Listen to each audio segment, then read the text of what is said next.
연중 제18주간 월요일입니다. 오늘 복음 말씀은 마태복음 14장 22절에서 36절의 말씀입니다. 군중이 배불리 먹은 다음 예수님께서는 곧 제자들을 재촉하시어 배를 타고 건너편으로 먼저 건너가게 하시고 그동안에 당신께서는 군중을 돌려보내셨다. 군중을 돌려보내신 뒤 예수님께서는 따로 기도하시려고 산에 오르셨다. 그리고 저녁 때가 되었는데도 혼자 거기에 계셨다. 배는 이미 무트에서 여러 스타디온 떨어져 있었는데 마침 맞바람이 불어 파도에 시달리고 있었다. 예수님께서는 새벽에 호수 위를 걸으시어 그들 쪽으로 가셨다. 제자들은 예수님께서 호수 위를 걸으시는 것을 보고 겁에 질려 유령이다 하며 두려워 소리를 질러댔다. 예수님께서는 곧 그들에게 말씀하셨다. 용기를 내어라. 나다. 두려워하지 마라. 그러자 베드로가 말하였다. 주님, 주님이시거든 저더러 물 위를 걸어오라고 명령하십시오. 예수님께서 오너라 하시자 베드로가 배에서 내려 물 위를 걸어 예수님께 갔다. 그러나 거센 바람을 보고서는 그만 두려워졌다. 그래서 물에 빠져들기 시작하자 주님 저를 구해 주십시오 하고 소리를 질렀다. 예수님께서 곧 손을 내밀어 그를 붙잡으시고 이 믿음이 약한 자야 왜 의심하였느냐 하고 말씀하셨다. 그러고 나서 그들이 배에 오르자 바람이 그쳤다. 그러자 배 안에 있던 사람들이 그분께 엎드려 절하며 스승님은 참으로 하느님의 아드님이십니다 하고 말하였다. 그들은 호수를 건너 겟네사렛 땅에 이르렀다. 그러자 그곳 사람들이 그분을 알아보고 그 주변 모든 지방으로 사람들을 보내어 병든 이들을 모두 그분께 데려왔다. 그리고 그 옷자락 술에 그들이 손이라도 대게 해주십사 하고 청하였다. 과연 그것에 손을 댄 사람마다 구원을 받았다. 주님의 말씀입니다. 그리스도님 찬미합니다. 네, 오늘 복음은 아주 좀 독특하죠. 예수님께서는 공생을 하시면서 많은 사람들을 치유를 해주셨죠. 네. 아픈 사람들, 또 죽은 사람들도 이렇게 세우셨고, 고통받은 사람들, 슬픈 사람들 많이 이렇게 세우셨습니다.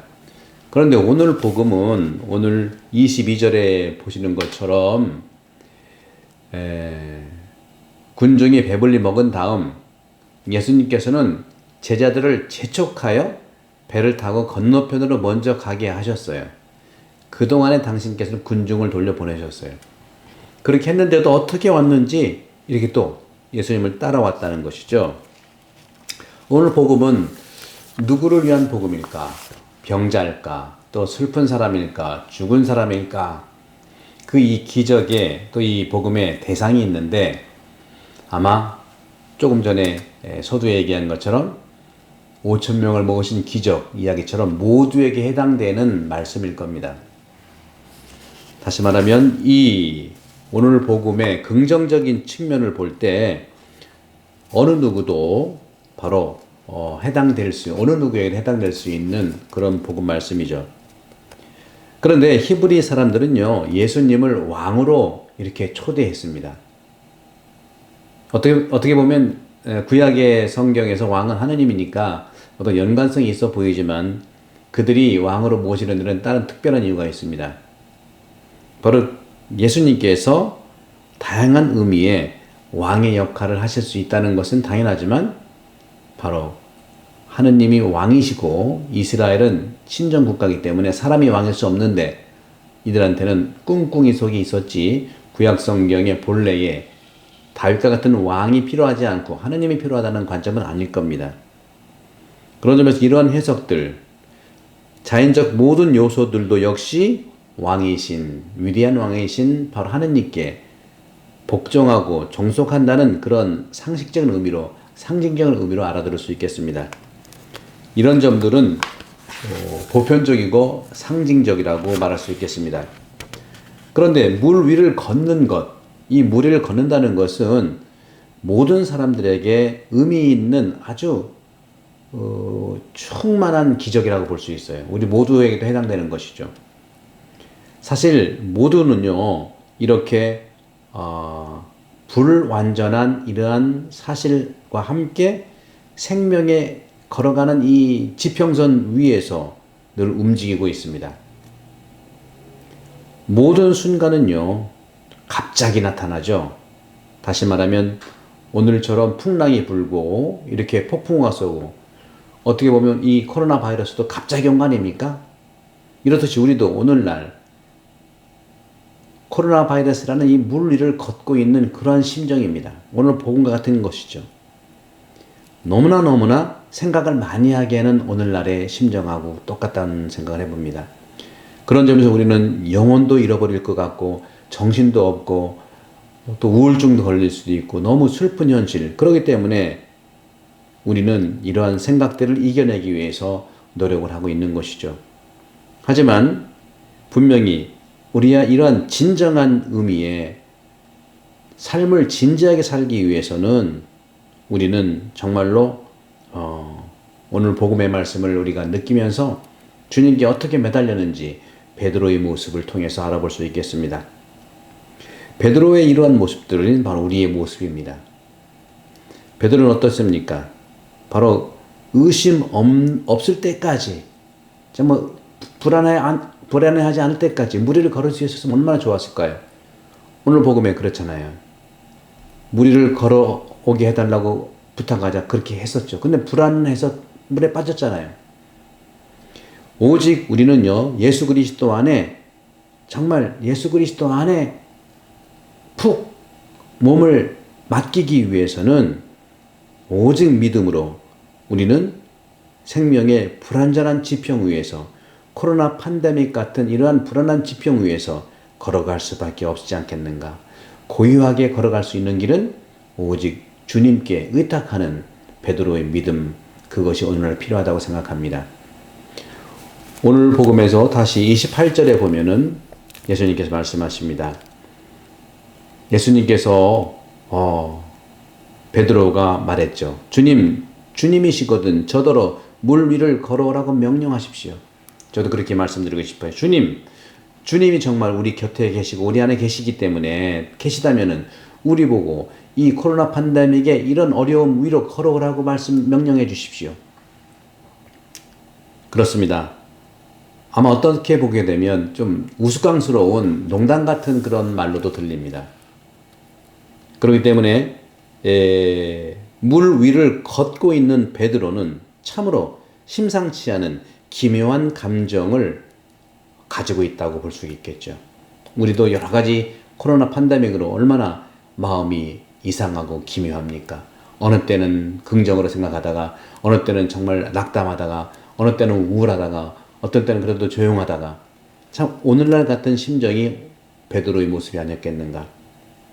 그런 점에서 정말로 모든 이런 요소들을 지배하고 또 주님께 의탁하고 싶은 것이죠. 사람은 새들과 같이 공중을 날아보고 싶은 그런 꿈을 가지고 있는 것이 인간입니다. 그래서 만든 것이, 발명한 것이 비행기 아니겠어요? 그리고 어떤 점에서는 우리가 살아가면서 우리가 산을 왜 오릅니까? 산은 신성하기 때문에 우리는 올라가려는 원리가 있죠.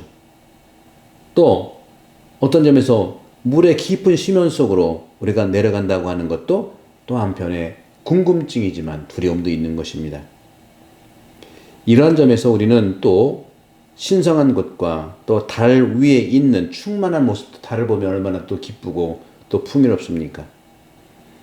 이런 부분들에서 참으로 우리가 알 수 있는 것은 오늘날 어떤 점에서는 궁금해했던 이런 것들이 실현됐다고 봅니다. 왜? 과학기술의 발달로 인해서 그랬고 우리 인간의 용기 때문에 가능했다고 봅니다. 그러나 이러한 과학기술이 오늘날 코로나 팬데믹을 부추긴 면도 없지 않아 있겠다고 느껴보는 것이죠. 하여간 이러한 원인은 참으로 우리들에게 아픈 현실을 드러내고 있다는 사실입니다. 그런 점에서 우리가 참으로 인간이 우주의 주인처럼 여겨졌을 때 하느님께서 이 세상을 창조하셨는데 이제는 인간이 세상을 좌지우지하는 그런 걸로 봤을 때 우리는 참으로 어려움을 당할 수 있는 두려움 속에 있다는 것이죠. 그런 점에서 성인들의 그런 삶들을 통해서 볼 때에도 역시 그렇습니다. 성인들의 삶이야말로 성인들의 어떤 그 신비 생활이 공중부양을 하고 또 기적도 많이 일어나는 그런 모습도 볼 수 있겠지만 그런 것이 저는 지금 필요할까? 그렇지 않다고 생각합니다. 참으로 이 우주가 거룩하다고 의미되는 것, 구원받는다고 의미되는 것은 이 우주와 우리가 살고 있는 자연과 우리가 살고 있는 이 인간이 서로 하나가 되어야 되는 것처럼 바로 그리스도인들의 수독 생활의 목표도 똑같이 영적인 구원, 영혼의 구원뿐만 아니라 바로 우리가 살고 있는 이런 몸의 거룩함도 영혼 구원과 분리될 수 없다는 것입니다. 뿐만 아니라 세상의 이런 모든 영성화, 세상도 영성화, 하느님의 본래 모습으로 회복되어야 되지 않겠습니까? 몸의 거룩함, 몸의 성화뿐만 아니라 이 세상의 영성화, 그리고 결국은 우리 영혼의 구원까지 서로 융합되어 서로 영향을 주고받는다는 것이죠. 사랑하는 형제자매 여러분, 오늘 베드로가 소리 질렀던 것처럼 주님 구해주소서, 주님 저를 구해주소서 하고 소리 질러야 합니다.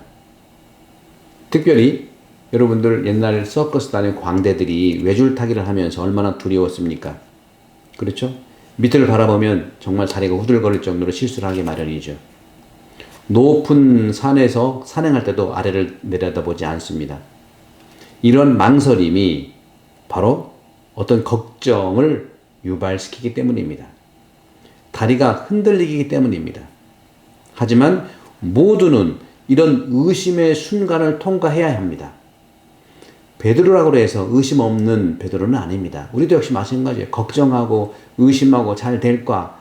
모두가 이런 걱정을 통과를 하지만 중요한 것은 강한 우리의 의지와 생명력이 있는 에너지가 참으로 모든 약한 것을 이겨낼 수 있어요. 약함을 이길 수가 없습니다. 모두는 그런 점에서 우리가 생각할 수 있는 것처럼 좀 전에 말씀드린 것처럼 육적인 성장뿐만 아니라 영적인 성장도 우리에게는 절대로 연관되고 함께 동반한다는 사실입니다. 영성생활에서 우리는 만약 영성생활의 과정에서 우리가 주저한다면 어느 누구도 우리를 구원하려고 오지는 않을 것입니다. 가끔 우리는 베드로처럼 물에 빠지는 경험을 하고 있습니다. 특별히 오늘날 우리는 많은 사람들과 함께 코로나 팬데믹이라는 물속에 빠져서 있는 것 같은 느낌을 갖고 있습니다. 베드로는 움켜쥐었죠. 예수 그리스도 손을 움켜쥐었습니다. 소리를 질렀습니다. 구해달라고 소리 질렀습니다. 이렇게 베드로는 어떤 그 폭풍호 속에서 이 호수 속에서 구해내주기 위해서 그리스도의 손을 꽉 붙들었습니다. 우리 모두 코로나 팬데믹 시기지만 예수님의 손을 꽉 붙들읍시다. 그런 점에서 함께 걸어나갑시다. 태양이 존재하지 않다는 인식으로는 우리는 어느 지평도 걸어갈 수가 없습니다. 하지만 태양은 분명히 또 뜹니다. 어둡지만은 않죠. 우리가 분명한 것은 최고의 어떤 불가능한 위험의 순간 안에서라도 특별히 우리가 이겨낼 수 있는 누군가 우리를 도와준다는 사실이죠. 누군가는 분명히 있습니다. 우리는 분명히 우리를 구해주기 위해서 지원군을 보내주기 위해서 우리에게 찾아오시는 분명한 그 누구가 우리 곁에 있다는 사실을 믿어야 됩니다. 그게 누굽니까? 예수 그리스도이시죠. 사랑하는 형제자매 여러분, 오늘 복음을 통해서 베드로가 했던 말, 주님이시거든 저더러 무리를 걸어가라고 명령하십시오. 그리고 또 거센 바람을 보고 두려워졌기 때문에 물에 빠져들자 저를 구해주십시오 하고 소리 지릅시다. 그러면 불가능이 없습니다. 사랑하는 형제 자매 여러분, 힘내시고 강복드립니다. 성부와 성자와 성령께서는 우리 모두에게 강복하소서. 감사합니다.